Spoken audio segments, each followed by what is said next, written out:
As far back as I can remember, I always wanted to be a gangster. There's no crying in baseball! I ate his liver with some fava beans. Nice caliente. That was totally wicked! If I can change, and you can change, everybody can change! And welcome back to another episode of Your Next Favorite Movie. I am your host, Josh G. And today I am joined by Miles Long of the Laughs and Wreck podcast. Welcome to the show. Hey, happy to be here. Thanks for having me on. Absolutely. Why don't you go ahead and take a minute and tell everyone what your show's about? Sure. So the Laughs and Wreck podcast was a project I started during the lockdown. I was going a little stir crazy. It was not a lot of options, and it was pretty bleak out there. So I decided to start doing podcasting, mostly for selfish reasons. I just needed an outlet. But I started picking up the podcast, and when I had the idea for it, I didn't like the idea of being boxed into a single subject, like doing a true crime podcast and that's all you do, or doing a book or a movie podcast. That's all you do. I wanted to do all the things. So that's basically the theme of the Laughs and Wreck podcast. It's kind of whatever I want to do at any given time. So the way it's structured is it's typically 4 topics, and the topics for the most part have been randomized. As people have given me more feedback about the show, about the things they like, things they don't like, I found more of a solid structure where every episode we do an article in the beginning, or a few articles, something from the news that's going on in the world, or just something that's funny to talk about. And then we move into some variety topics. Right now we're making our way towards the end of the Onision book review that I am just tearing it apart. It's terribly written. I don't even like the guy, so I don't feel bad about it at all. I really tear into it. We also do things like I've made fun of Steven Seagal. I'm a lifelong martial artist, and so there's a lot of reasons I don't like Steven Seagal. So I had a hour tirade about how bad Steven Seagal is. But we also do a lot of other stuff, including movie reviews. We talk about, I did a food testing one time. Just pretty much whatever pops into my mind. Sometimes it's just a topic I want to rant about, or sometimes it's a little bit more of a structured segment. And every episode always ends with some kind of game. I really enjoy the games that make you think and that you have to be quick-witted and you kind of have to be good at talking. So there's a lot of that. Especially when I bring on a guest, we always play some sort of game where it's like storytelling or being jokey, like we do. I played Hear Me Out with one of my guests. That was Chevy P. Basically an impromptu speaking game where you're given a topic, you got to speak on it for 3 minutes. And sometimes it's like, explain how a plane works. And then sometimes it's more like you get pulled over by a cop, talk your way out of a ticket, So there's a lot of curveballs, but it's always a lot of fun. And recently I've also started doing, it's become a hybrid podcast where I've been doing audio only, but starting this month, actually, on the 28th, we're also going to start doing live streams. So every week there's video and audio only content. And it's in the streaming stuff is going to be a lot of the same. We're starting off this week. I'm having a guest on, Mrs. Samantha from the Random Acts of Self podcast. She is finishing her master's degree in psychology. And the reason I'm having her on is we're going to talk about pickup artistry, like as an industry, and all the things they tell people, like, oh, this is the psychology of how to pick up women, but it's all pseudoscientific bullshit. So, and then going forward, it'll be like Thursdays, there'll be deep dives, and Tuesdays are variety days where we spin the wheel and just talk about whatever happens, or whatever comes up on the wheel, rather. But that's pretty much everything about my show. It's simple, but there's a lot to it, and it's a lot of fun. I've been doing it for about 6 months, and so far it's going really well. People have been very positive, a lot of good feedback, a lot of really good fans. So I've been really enjoying it. All right, man, that sounds awesome. So let's get into it. You went with what I was surprised to see. So I was glad when I saw this. I was like, oh yes, I want to talk about this, because not a lot of people are going to put Rob Zombie's 2007 remake of Halloween at the top.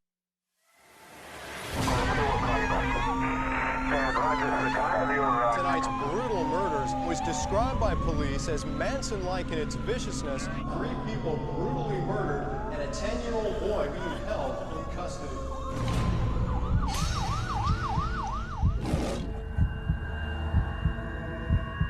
You haven't said a word for 15 years. This summer, Rob Zombie unleashes a unique vision of a legendary tale.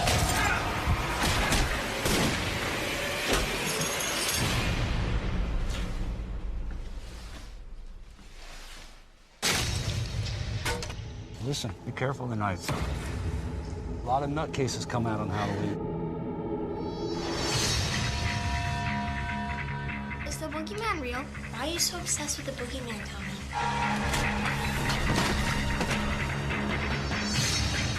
Halloween night, the boogeyman attacks kids who don't believe. Oh no, Tommy! Boogeyman's gonna get me! I'm gonna cut that mask right off your face. He's come back for his baby sister. To do what?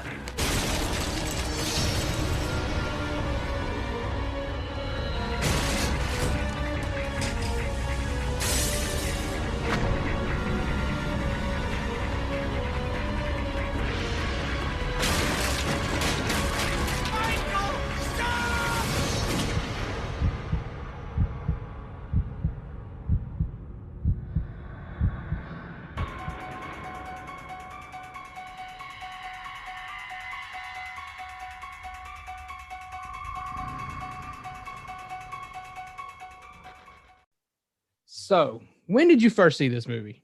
Oh man, when did I first see this movie? It was a while ago. See, this was probably around middle school or high school for me, because that's about when this came out. Like 2007, I was in 7th grade, I think. And then a few years after that is probably when I saw it. But whenever I was in middle school and high school, I had a group of friends, and our thing was to get together, go to one of my friends' house, go into the garage, and just watch terrible movies, like terrible horror movies, B quality, slashers, possession movies, all that shit. Love it. It was great.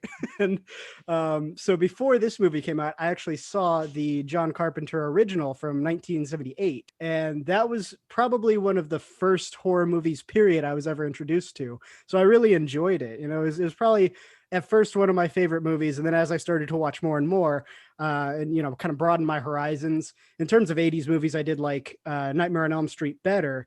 But because I'd seen the John Carpenter movie, that's why the Rob Zombie remake, when I saw it a few years later, it hit me so hard, because it's the same, but it hits different, like it's Rob Zombie's vision of Carpenter's work, and it's great. Right, and that's good. That brings me to the next point. I want you to give a synopsis of Zombies, because it is a little different, at least the first half. Yeah. Sure. Yeah. I'll start with the commonalities that both films have, because they do sort of follow the same storyline, and then I'll talk about some of the differences, because the differences are really what made me like Rob Zombie's version better than the John Carpenter version. That's when I had started to notice what he did differently. I was like, oh, this movie's awesome, and that's really when it became my favorite. So the general plot of both movies, and just generally the Michael Myers franchises, Michael Myers is a disturbed kid, and he murders his sister. In the original it's his sister, but in Rob Zombie remake it's actually both his sister, his father, and her boyfriend all in one night. And it happens to fall on Halloween night. And one of the big themes throughout this movie, this franchise series, is he likes to wear masks. And it's sort of this, like, it's kind of like a symbol of his sociopathy, right? He's a sociopath, and when he puts the mask on, he's able to do these horrible, inhuman things to people. And so you kind of see this happen throughout the series. So anyway, he murders his family, and then he gets committed to a mental institution under the care of a Dr. Loomis. And Dr. Loomis studies and treats him for about 17 years until one night, Michael just decides to break out of the asylum. And it happens to be a few days before Halloween. So he has time to get back to his hometown, which is ultimately where he returns to. And on Halloween night, he goes on another giant murder spree, basically. And the other key character in this plot is Laurie Strode. So Laurie Strode is a high schooler who lives in the town that Michael used to live in as a child. And she kind of gets caught up in Michael's murder spree as he first targets her friends specifically. And as he picks them off, he goes after her next, because she's just kind of caught in the path of his murder spree. And she does her best to stop him. And ultimately, the movie culminates into a showdown between Dr. Loomis, Laurie Strode, and Michael Myers, where, Michael Myers gets shot and he falls out of a 2-story window. Of course, he survives, so that there will be a sequel. But yeah, those are just the general plot points, and being real broad brush here. There's a lot I'm leaving out, but okay, perfect. I like to leave it. I'm trying to get people to come watch this movie, not necessarily go everything into it. Sure. But cool. Some of those details about why you like Rob Zombie's version. Sure. So some of the key details that I thought just made it a way better movie. The first one is the remake really fleshed out the origin story of Michael Myers. You see, in the original, it's basically you kind of have this scene where Michael Myers murders his sister, and then his parents show up and then go, "Why'd you do that?" And that's all you get. And then it fast forwards to he's an adult and, he breaks out and he starts killing people.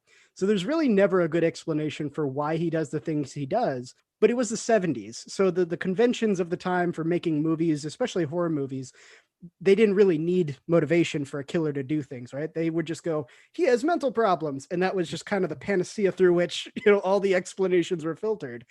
But with Rob Zombie's remake, he really kind of touches on that and showcases how Michael Myers descends into becoming a sociopath and descending into his own sort of brand of madness. It also helps to explain his feelings towards his mother and Laurie Strode, who in Rob Zombie's remake turns out to be his sister. In the original, they don't really talk about it until the sequel. So It is a thing, but it's not in the first movie. It's not a thing. It also explains why Michael Myers, his mom is dead once he reaches adulthood, because in the first one, they just kind of say, "Oh yeah, she died and she had a kid." But that's all you get. but in the Rob Zombie remake, you actually watch her son just murder people and become a deranged person who's just willing to kill at the drop of a hat, and she can't handle it, and she ends up taking her life. And it's a far more powerful story than, "Oh yeah, she died," just on the phone, basically. I also liked it was a much grittier and a darker retelling of it, because I feel like Rob Zombie in that picture, I hate to try to impose what I think the artist was trying to convey through his art, but for me, when I watched it, I got the impression that part of this was the idea that humanity is a bit of a horror show. So he wanted to accentuate all the darkest parts of humanity, and Michael Myers, by comparison, is worse, but he's not that much worse. Like some of the people he puts in that movie, you're like, God damn, this person's super shitty. You don't even feel bad when he kills them. I also like the casting choices. So Nick Castle was the original Michael Myers, and it's so funny. I watched both in preparation for this. I watched the original, and then I watched the first, or the remake, with Rob Zombie. And when you see Nick Castle, he's like a thin little skinny tall guy. Like he doesn't look very imposing. Like there's this scene where he grabs a kid and you can see his arms are like little stick arms. He's just, I don't know. It's just not a whole lot intimidating about him. It's more like, oh, hey, there's Nick. Yeah, he wears a mask and comes and harasses children on the weekends. It's just this thing. Versus the 2007 remake, they cast Tyler Mann, who's a big, beefy dude. He's like 6'9", somewhere in the neighborhood of 300 pounds. Like, holy crap, that guy, very intimidating, and he fit the role really well. Of course, he, don't have to have a lot of acting skills for Michael Myers because he's wearing a mask and he doesn't talk. So, but I think he did a good job. So going to casting, how do you feel about young Michael Myers then? It was a good choice. There's just things about him I didn't necessarily like. Let's see. In that particular casting choice, which towards the end, we'll talk about who I would rather have had take that role. The actor they picked, it was more like he was pretending to be a sociopath the whole time. Because what's interesting about the Rob Zombie remake is in the original, he wears the mask the whole time. You really don't see him without it. But as you're watching Michael Myers progress through his childhood while, in an institution, there's times where he takes his mask on and off. And it's supposed to signify like, when the mask is off, that's the normal, happy, fun kid. And then when he puts the mask back on, that's when he's a sociopath. And when he was taking the mask off, I mean, he felt normal-ish. I don't know. It was like, I was sort of convinced by his performance, but not 100%. You know what I mean? Like, I felt like he was, what's the word I'm looking for? It's kind of hard to put into words. It's just that quality of what makes a good actor convincing on film. I just feel like he didn't have it for that role. Now, when he put the mask on, I think he did pretty well. I think he did the whole, like, I'm silent, I'm not going to talk to people, and I'm going to just be a sociopath. That part I think he did okay with, but you don't have to have a lot of acting range to nail that one down, Let me ask you how you feel about this. Is there any way in the world that little kid grows to be Tyler Mane? Yeah, no, that's a good point. That's a real good point. I mean, like the hair, you could tell they worked on his hair to get it long like the kids was. Right. And they kept up the facial stuff to make sure he didn't grow a beard, because normally he keeps a pretty decent beard going. They had him shaved down so he'd look more like the kid. But yeah, no, that's a good point. That little thing grows up to be like a monster. Yeah, no, that's So- kind of a tough pill to swallow. I'll give you my hot take on at least that first part of the story. Are you familiar with Rob Zombie's other work, like House of 1,000 Corpses, Devil's Rejects? I have seen Devil's Rejects. I haven't seen Houses of 1,000 Corpses, and I saw one other movie. I think it was Super Beast. Oh, The Haunted World of El Super Beasto. Yeah, that's the one. animated movie.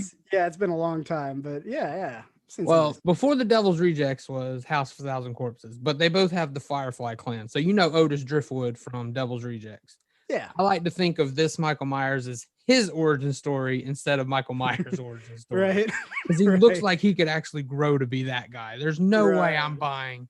Like, I have a friend who always says when he first watched the remake, he was like, what the hell were they feeding him in that prison to make him that big? Just steroids. Everything had steroids in it. They just shot it straight into the food. Jesus. That's a good point. Hey, so obviously you've talked about seeing the original Halloween. We can't talk about all the sequels. So let's talk about Rob Zombie's sequel, H2. Sure. And what are your thoughts on this just a little bit? So it's interesting because the original sequel, when I first saw it, I was a little bored with it because it essentially all happens in the hospital. You know, like Rob Zombie, Michael Myers, he gets out of the ambulance and then he's in the town for a second, just long enough to hear the radio broadcast to know Laurie's been taken to the hospital. He's like, all right, I'm going to the hospital. And then he never really leaves the hospital. Like everyone else is kind of doing stuff around the town in the scenes, but his murder spree is just the hospital staff, and he's trying to get Laurie, but he never quite gets her. So, I mean, it felt kind of like, it wasn't as interesting as the first one. Because at least in the first one, there was more going on in terms of like he was going here and doing this and doing that. So he was just more busy. The Rob Zombie remake, I liked that they paid kind of tribute to the second one, but then they did do that kind of expansion out into now Michael Myers does more stuff, you know? So in the other kind of interesting thing about it was he took a very different turn with it. Because in the first movie, there's sort of this allusion to, Michael Myers' sort of brand of madness as he loses his humanity.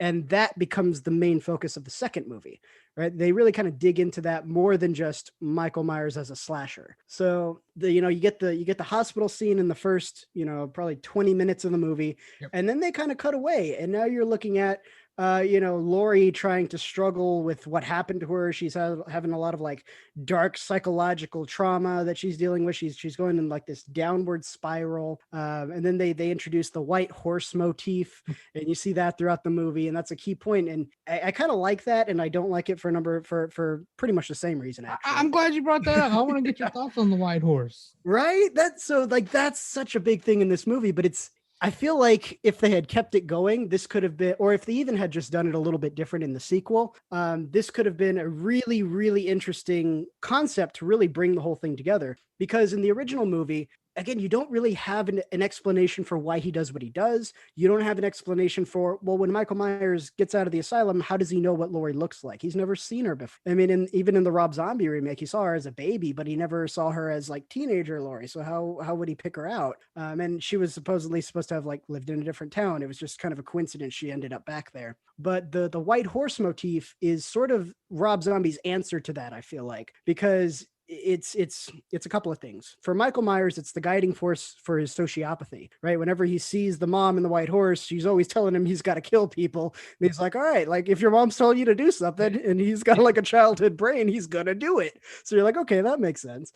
And then for Laurie, it comes in and out. It's not quite as clear as it is for Michael Myers, but it seems to be more of a symbol of her dysfunction and just, her descent into madness alongside Michael. But it's also this kind of weird mind meld link that they share with each other, right? Because there's these scenes where she's experiencing what he's experiencing and vice versa. And then, of course, towards the end, you see they have this like shared delusion where they're seeing the same things that aren't really there, which as a plot concept would actually explain a lot. If there was this sort of like psychological thing going on that was a little bit more, mystic and esoteric, I just wish they had more explanation, like in the Nightmare on Elm Street films, when they were talking about like what happens as you lose sleep more and more and more and how your brain degrades, all they had to do is just like read a book and kind of like explain it from like, oh, we were at the library and this is what we learned. Like something like that would have been helpful to kind of explain what was going on with this mechanism and how it linked them together. It didn't even have to be like a strong explanation, just something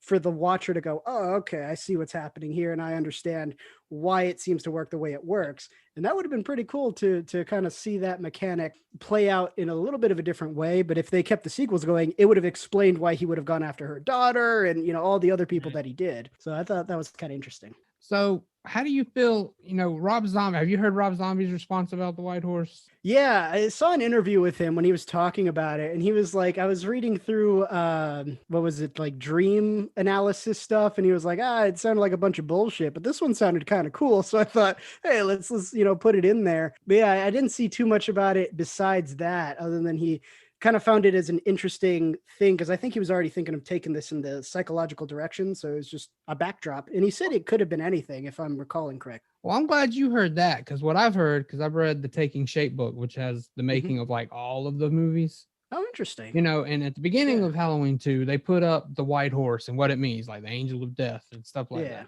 But he'll say that people are looking too much into the White Horse. Yeah. And that it's the audience's fault. And I'm like, bullshit. I call bullshit.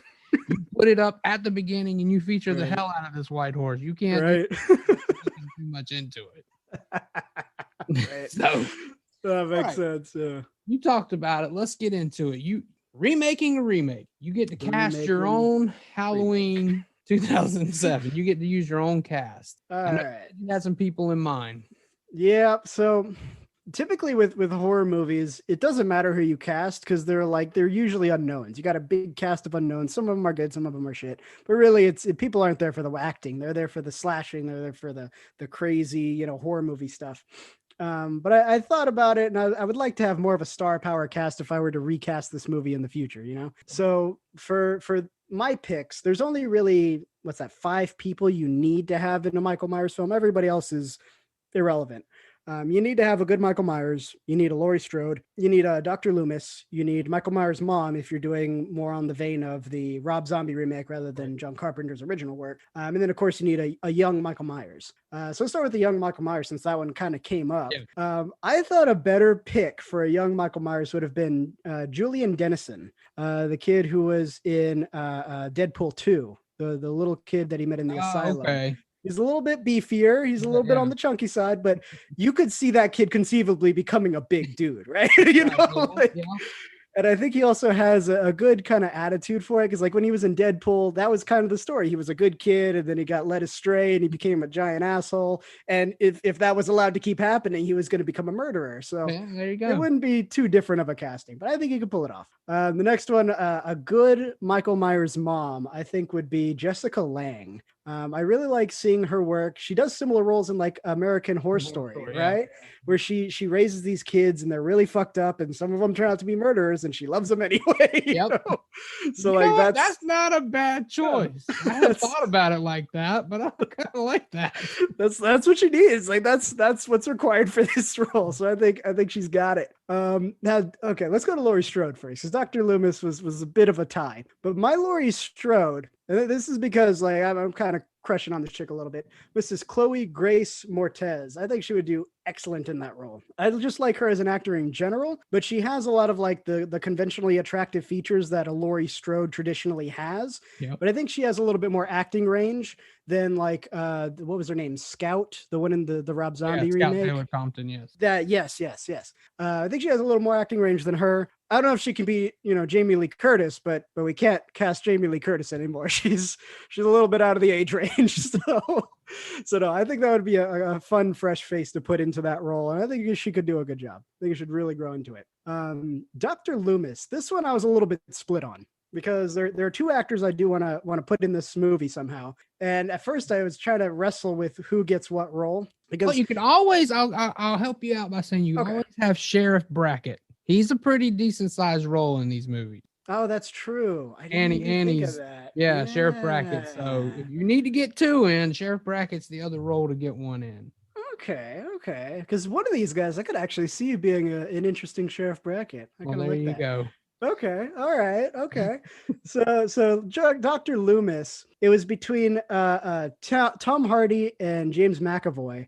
But I think James McAvoy would be a more interesting Dr. Loomis, especially after his performance in Split, where he showed a lot of different personalities. And some of those personalities were like the very stuck up professional, like, ooh, I'm an intellectual guy, you know? Yeah. And that's kind of how Dr. Loomis starts. But then as he deals with Michael, he kind of loses that professionalism and it becomes a weird obsession with this child and what he's becoming. And I think James McAvoy, with all his range, could really do a good job illustrating that over time, right? As the character changes, I think he'd be one of the guys who would be able to change as the role progresses, and it still would look pretty good, I think, in terms of how the acting comes across. And that, I guess Tom Hardy would be a good Sheriff Brackett. Like, I could see Tom Hardy doing a cop for sure. Like, is a little bit more of a rough around the edges guy, you know?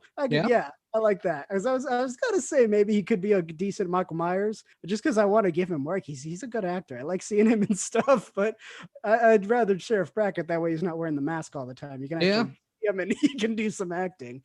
And then just give Michael Myers to, like, I don't know. Taylor Mann's getting kind of up there. Who's another good one? Like maybe The Rock or something. Like he just needs to be big and beefy, you know, like a big, doesn't need a lot of acting range, but I don't know. The Rock could potentially do it. If Michael Duncan was still alive, I would say Michael Duncan, but oh yes. Yeah, he would do really good. That is an imposing man right there. Oh yeah. The Rock, I don't think he wouldn't be Rock would feel like he'd have to have the mask off. He'd need to be seen. Yeah. I don't think he'd do it. All right, so you got people still not really convinced to watch this movie. Give your final pitch on why they should watch the 2007 Rob Zombie Halloween. Okay, my final pitch here. Overall, the storytelling is really good because, again, it helps you really understand why Michael Myers does the things he does as much as you can understand why a sociopath does anything at all, right? Like a sociopath to normal people is a complete mystery. They can just kill people and, you know, crush a bug and have the same emotional response. And that's very foreign to people who do have empathy, who do, you know, have sort of a working brain. But with the Rob Zombie remake, it shows one specific portrayal of how someone could potentially fall into or rather become that over time with, you know, a perfect balance of nature and nurture, an abusive childhood home, and the brain chemistry is not quite right. And then, you know, a bunch of experiences happen and he gains a taste for the killing. So the storytelling, I think, is really good. And it puts a lot more weight behind everything that happens going forward. I think it's a good balance between, you know, the John Carpenter original in the 80s and kind of Rob Zombie's own vision of it. So if you enjoyed movies like, you know, 1,000 Corpses, Devil's Rejects, his style of filming and cinematography and storytelling definitely comes out in this. And it's very interesting to see because I remember him saying in an interview, having to do someone else's work kind of fucked with him a little bit, but he did the best he could to have his own creative flair on it. And I think it's definitely worth a watch. Personally, I think it's my favorite because I love horror movies. I love the whole genre, all the conventions. And this is a pretty decent example of one that I saw early on. It just really stuck with me. So it's the nostalgia kick. And, you know, like I just remember when I was that age watching that movie, how cool it was. And even as an adult, I could still watch it and remember back and be like, oh yeah, this is a good movie. I like this. So it might not be the most amazing movie you've ever seen, but if you appreciate it for what it is, I think it's a decent. All right. I think that wraps it up nicely. Miles, why don't you go ahead and tell everyone where they can find you online? Absolutely. I'm pretty much everywhere. That's the good part. You just got to look and I'll come up somewhere. I'm most active on Twitter. You can follow me at Laughs and Rec. That's also on my profile. There's a link to my link tree. You can find my podcast pretty much anywhere. Apple Podcasts, Spotify, Pandora as of this week, Stitcher, pretty much anywhere you get podcasts, you'll probably find me. There's very few platforms that I haven't uploaded my RSS feed onto. As for my live stream content, that's going to be on Twitch. And Tuesdays, Thursdays around 5 to 6 o'clock, depending on if I'm having a guest or not, and they need to come on a little earlier. That'll be weekly. So Anchor's another good place if you're looking for the audio content. Yeah, I mean, every week there's going to be streaming content and audio content. So there's generally something for you every week. It'll be alternating between like full episodes, which typically range about hour and a half in shorter streams, and then shorter audio episodes and longer streams. So, I mean, yeah, just come in and check it out. Join me in chat for the live streams and hit me up on my Anchor or any of the other listening platforms to hear what the Laughs and Rec podcast is all about. All right. And as always, you can follow the show at YNF Movie Pod on Twitter and Instagram, available wherever you get your podcast. And be sure to check back next week as I'll have a different guest with a different movie. And who knows, that may become your next favorite movie. You guys take care. I'll talk to you next time.